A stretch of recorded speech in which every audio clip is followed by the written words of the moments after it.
আজ এবং কাল দুদিনই কিন্তু মহাশিবরাত্রি। অনেকে আজকে শিবরাত্রির ব্রত পালন করছেন, অনেকে আবার আগামীকাল শিবরাত্রির ব্রত পালন করবেন। তবে এই ব্রত পালনের পর অনেকেই তো সাবু খান, আবার অনেকে সাবু খেয়ে না ঠিক মতন সহ্য করতে পারেন না। তো যারা সাবু খেয়ে ঠিক মতন সহ্য করতে পারেন না, তারা কিন্তু এরকমভাবে রাঙা আলুর চাট বানিয়ে অবশ্যই খেতে পারেন। আর রাঙা আলুর গায়ে তো ভীষণ ময়লা থাকে, আর আজকাল রাঙা আলুর গায়ে একটু রং করাও থাকে।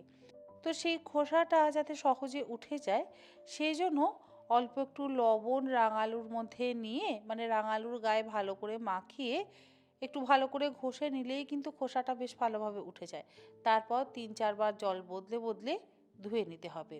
আর যে রাঙা আলুগুলো একটু রং করা থাকে, সেগুলোকেও এরকমভাবে একটু লবণ দিয়ে ভালো করে ঘষে নেবেন, দেখবেন রংটা একেবারেই উঠে যায় এবং অল্প অল্প খোসাটা উঠে যায়।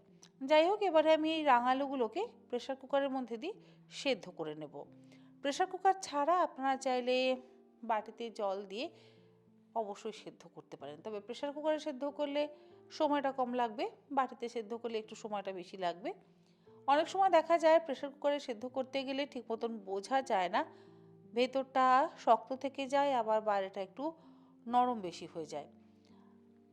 এই জন্য বাটিতে করে যদি রাঙালু সেদ্ধ করা হয় তাহলে খুব ভালো হয়, মানে ভেতর আর বাইরেটা একদম সুন্দরভাবে সেদ্ধ হয়ে যায়।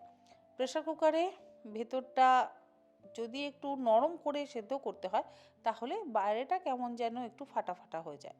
যাই হোক, আমি লবণ ছাড়াই অল্প জল দিয়ে 2টো সিটি দিয়ে আমি প্রেসার কুকারের ঢাকনা বন্ধ করে রাঙালুগুলোকে সেদ্ধ করে নিচ্ছি।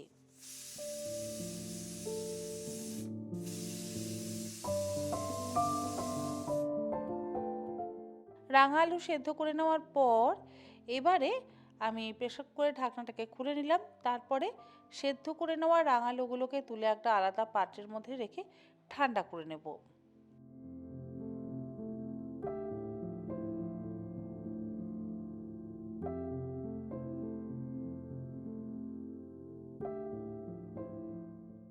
ঠান্ডা করে নেওয়া হয়ে যাওয়ার পর রাঙা আলুর গায়ের খোসাটা ছাড়িয়ে নেব।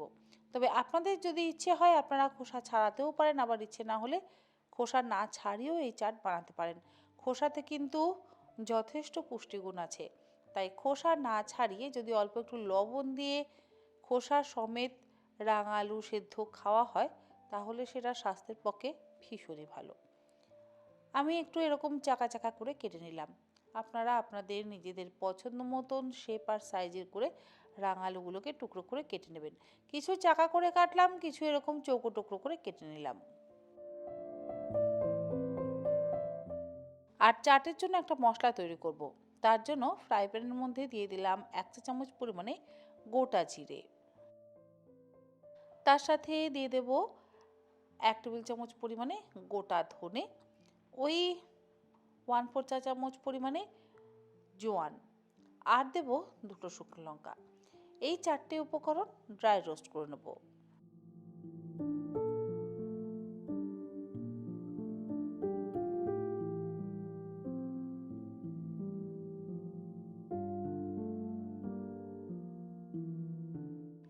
ড্রাই রোস্ট করে নেওয়া হয়ে যাওয়ার পর আলাদা পাত্রে ঢেলে ঠান্ডা করে নেব।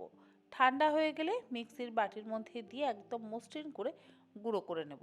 এই মশলাটা আপনারা বাড়িতে বানিয়ে স্টোর করে রাখতে পারেন, যে কোনো চাট বা কোনো নিরামিষ রান্নাতে ব্যবহার করতে পারেন। তবে বিশেষ করে ঘুগনি, আলু কাবলিতে এই মশলাটা যদি ব্যবহার করা হয় না, তাহলে ঘুগনি বা আলু কাবলির স্বাদ কিন্তু অসম্ভব ভালো হয়। আলুর টুকরোগুলো তো আমি আগেই করে নিয়েছিলাম, এবারে এর মধ্যে আমি ওপর থেকে দিয়ে দিলাম ভাজা মশলা, আর দেব সামান্য পরিমাণে একটু চাট মশলা, সামান্য পরিমাণে একটু লবণ। লবণটা আপনারা অবশ্যই বুঝে ব্যবহার করবেন। পাতিলেবুর রস আর আমি এর মধ্যে দিচ্ছি না, যেহেতু শিবরাত্রির উপোসে খাওয়া হবে। আপনারা ইচ্ছে হলে অবশ্যই দিতে পারেন। সমস্ত কিছু দিয়ে এবারে ভালো করে মিশিয়ে নিচ্ছি।